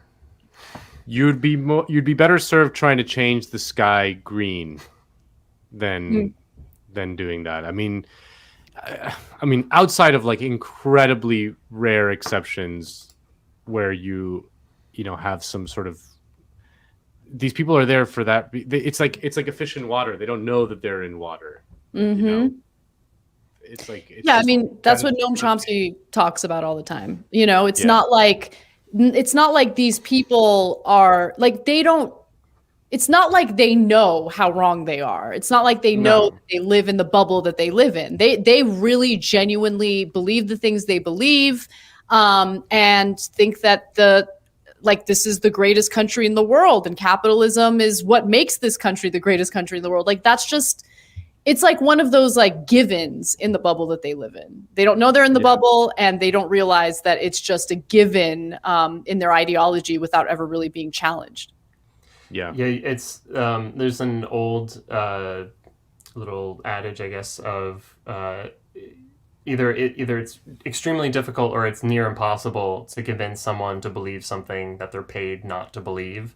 Yeah. So basically, I mean, we've covered this in the past before as well. It's just the fact that media has to make a profit because it's a for-profit venture in a market. And so, one, it's not super sexy to challenge. It's not like super. We make it sexy. We make it sexy, Cale. Come on, what are you talking about? So maybe that's just like a limitation of their abilities. But the more important thing is the fact that like they're not going to bite the hand that feeds them, whether it's like the corporations themselves, whether it's the fact that these people make incredible amounts of money, whether it's the access that they're given from either mostly politicians. There's less corporate access in part because corporations do not want they don't want like media looking at them ever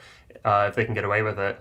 So it's I mean, for the most part, there's like tons of business channels. I mean, I love watching the CNBC. Yeah. Whenever I do a research segment for this show, I always looked up CNBC first to see what they're saying, and it was like funny to see like their take on the Texas thing was like they had on some guy who had like a solar energy company, and he was like, "This is great. We're gonna make so much money. Invest in my company." It's amazing. It's just so amazing. I know. Yeah. There's gold. If you had the time, like I feel like Media Matters doesn't ever focus on CNBC, but I feel like it's a gold mine. Like it's gold mine. Conversation they have is they're so callous about everything because the whole purpose of that cable news channel is to just talk about profits. Like what's the most profitable company? What should you invest in? Which single stocks are the best? Like that's all it's about. It's amazing. So you have like a disaster. I mean, it's the perfect way to like reinforce what Naomi Klein talks about with disaster capitalism. Texas. They're craven. They're like, how do we make money off of this? It's like, what's the best way to do it? Let's talk. It's amazing. I love it. But yeah, I mean, the mainstream media has a structural problem. It's for-profit news is actually Branko Marcitic, who like writes 30,000 articles for Jacobin every month. Somehow he has an article. His latest one is about this. That for-profit news is just an incompatible thing. It's like an oxymoron. It's just you can never do it. You can never do it right. So that was what my decode was on the day that you were out. Like when you mentioned the fairness doctrine, I was like, I want to learn more. Like, how exactly would the fairness doctrine, work if you were to like modernize it and like implement it today? And honestly, like I learned a lot from his writings because I didn't realize that the majority of people still get their news from television, and that's big time. I mean, that's I always talk about that. I mean, I think maybe it's because I used to work inside the belly of the beast of television news. Like I've peered inside the belly of the beast of like ABC News and Univision, and like these. I used to work for these companies, and it's the amount of power that they still have over the discourse is enormous compared to things like Facebook, which I think everyone's focusing. What are you guys laughing about? Did I say something? just a comment that cracked me up, but I don't know if we want to say it. Say it. I'm gonna read it. This isn't a super chat, but it just made me laugh. McCarley, Cale is super high. Have they talked about that? Cale, are you high right now? Are you doing the show? I'm gonna tell Bhaskar. No, I'm not high. I'm always wiped out by the end of the show because I basically start producing this at like 8 or it depends, but like 8 or 9 in the morning, and then it's a marathon until we're done at 4. Basically, because we end at 3, and then I have to do all the other stuff when we end. After we end. So. Yeah. Okay. I'm going to say one final thing, and then we should probably wrap up. Cale made the mistake of getting super into our decodes today. So with me and Nando, he's like, oh, by the way, not a big deal. Over the last few hours, I read this entire book, and here are some excerpts that you should find a way to incorporate. And I was just like, and it threw me off, but in the best way, because it gave me clarity in the end on what, and more focus on what I wanted my segment to be about. But you brought it upon yourself, Cale. Okay. Yeah. So I'm gonna let the viewers peer behind the curtain. I wanted to do my segment this week on the Ecuadorian elections. That was my suggestion. Take it away. Segment. This is and I wanted to do that. I was like, oh, there's elections in Ecuador. People like when we cover foreign news because I think because you can't. I mean, the regular mainstream coverage of foreign news, as bad as the domestic coverage is, the foreign news coverage is just even worse. So I was gonna do, and I had it in my head, the structure. It was going. Cale's like, you should do the Texas thing, and I'm like, dude, everyone's talking about the Texas thing. What can we add that's new? I mean, no one's talking about the Ecuador thing. Everyone's that we can provide a value for people's lives. And he's like, no, I'm the producer of this show. You do what I say. I know, right? Cale. You do what I say. From time to time. Yeah. I'm used to it, to be honest. I hope you guys liked the Texas segment. And if you didn't, send your complaints to Cale Brooks. Well, the turned evil nuclear industry lobbyist Cale Brooks. That's right. Thanks. Love it. But if you do want to learn about Ecuador, I did do a Jacobin talk on what was it, Thursday. It's on YouTube. Yeah. Jacobin talk with Dennis Rogatjuk, who's the one of the Latin American editors of Jacobin, and David Adler, who's from the Progressive International, talking about the Ecuadorian election. But yeah. All right. Well, so again, as Anna mentioned a moment earlier, Liz Brunig was not able to join us. There was, I believe, a family emergency, and hopefully everything will be okay. So I think what we'll do is we'll just see if she can reschedule for a week soon in the future. I would love to talk to Liz. But any final thoughts on what's going on with Cuomo right now, even though she's not with us? Well, yes, many thoughts. The Cuomo thing, the fact that Cuomo got an Emmy for his fucking press conferences, drives me insane. Maybe it's because I live in LA and I kind of work in the TV business. But the fact that they gave that guy an Emmy for his press conferences, will be such an indictment to me on liberal culture in so many ways, because Cuomo is a craven lunatic, just a disgusting monster. And his leadership during the coronavirus pandemic has led to thousands and thousands of unnecessary deaths. And when I look at when I get mad, when I look at conservatives who again will snap to defend Ted Cruz or whatever, liberals have no leg to stand on because they love Cuomo. They fucking love that guy. And that guy is a craven monster. And it's so obvious. Is he the worst? He might be the worst Democrat in America. He might be. Let me give people details on what's going on, because you might have missed the story. It certainly doesn't get the same attention like the Ted Cruz story has gotten. But Cuomo has been embroiled in this giant controversy and scandal because, much like Republican governors in states like Florida, for instance, he and his team intentionally suppressed data by as much as 50% regarding the number of nursing home deaths. And then after the media found out about it and he received a little bit of backlash, he proceeded to call assemblymen and threaten to destroy their political careers if they don't sufficiently defend him in the public.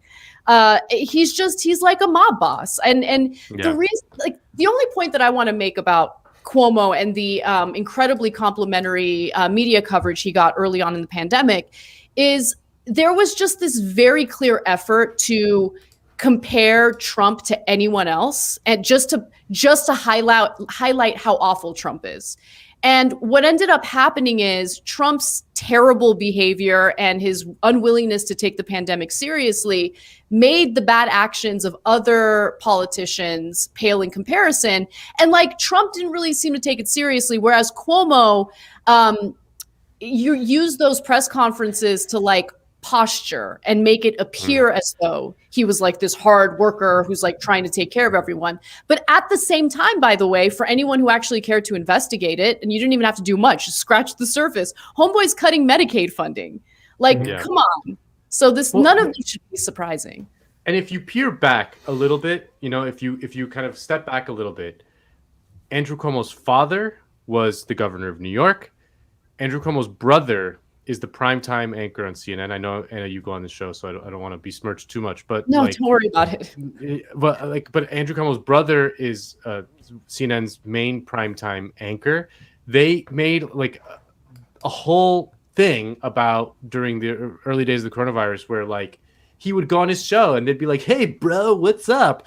Like. And then he wrote a book talking about his own leadership during the coronavirus and made money off of it. Like, if this is like, when we look at like when liberals are like, oh, look at North Korea or something. This is some North Korea shit. Like, I'm sorry. Like, this is like state television protecting like a family member who is at the seat of power of the richest of the most important city in the country. Like it's such an indictment on every single liberal structure of power, media, everything about it is just so rotten that I like the Cuomo thing drives me up the wall in a way that, like, and the fact that everyone's like, oh, like, he's so hot, I want to fuck him on his press conferences. No one says Cuomo's that. Sexual. What? No. Anna? I've heard Nando say it. I've heard Nando say it all the time. Yeah. No, Anna. There was a whole thing. Look up the hashtag on Twitter, Cuomo sexual, and then just to like despair. Yes. Yes. No. Oh my God. Yes. What? There's merch. There is merch. It's like, Cuomo is my daddy. I want to fuck him. Yes, you can buy the merch. I can't do it. I can't believe that. That's amazing. Look up the hashtag Cuomo sexual. I'm not going despair. to, and I wish you hadn't told me that. I don't want to lose faith in humanity. That kind of stuff makes me lose faith in humanity. But I mean, to me, that it's just so typical of these kinds of people. Where like it's just jumping from like political savior complex, like from one to the next. Where like Fauci to this guy, like they're just like insert name here, Ruth Bader Ginsburg, like no actual looking at the actual substance of any of these people. It started with our first celebrity president, which was Barack Obama, not Donald Trump, because Obama was turned into a celebrity by being the first, being president. Ronald Reagan was our first celebrity president. I don't remember. That's too. You're too young. I was born in the Reagan era. Listen, I remember Ronald Reagan was a 9/11. Hollywood actor. He was the president of the Screen Actors Guild. He was a union. He was a union boss. Okay, first social media Instagram type president was Barack, and so that's where, one of the disgusting things with like Cuomo, like what you're saying, it wasn't just like the it wasn't just like the the brothers kind of palling around on CNN. It was like mom likes me more. Like it was just like going back and forth over like it was an effort to turn him into so much more of a human and not like the horrific figure that he truly is, that killed 14,000 people in nursing homes between staff and patients. Like, and again, there was a study that came out, I believe it was Democracy Now! Covered it, where it was like, assuming that, of course, in a global pandemic, there's going to be a bunch of people who are going to die. It was something like 40% of American deaths so far have been preventable. And again, that's what we know. That's assuming that that the numbers that we have are honest or like reflective of what actually happened. But Cuomo is one of the worst in this, because it's this continuation of the, like, you know, you want to like get to know the family, you want to get to know the person because like they're so sweet and nice and like, and they're there for you in the same way that like the Obamas were. But I mean, Cuomo won't ever be able to do it like the Obamas did because he's just so much more repulsive. But it's that's to, like, send him off either. Like, just like a totally innocent like reporter's question about like when schools can open, and he just like flies off the handle. He's just like, the way he treats people in some of these coronavirus press conferences like really reveals who he is, which is why it was like annoying to see like all of the like media just like applauding him. And like, and by the way, those conversations, you know, oh, he's just like us, those kinds of like interactions are meant to sell their authenticity. Like, it's, you know, without actually being authentic. Like, all of it is fake, all of it is BS, but it's an effort to make them relatable, to give people this like illusion of authenticity. Yeah. By the way, Cale, I know you're too young to know this, but do you know of a guy named John F. Kennedy? Would you consider him a celebrity president? You know, Jackie O, Camelot, fucking Marilyn Monroe on the Oval Office table. Do you know about John F. Kennedy? I know that you're like a young guy, but have you heard of him? Do you know who he is? You know what I'm talking about? Might have read about him. Okay, just a little bit.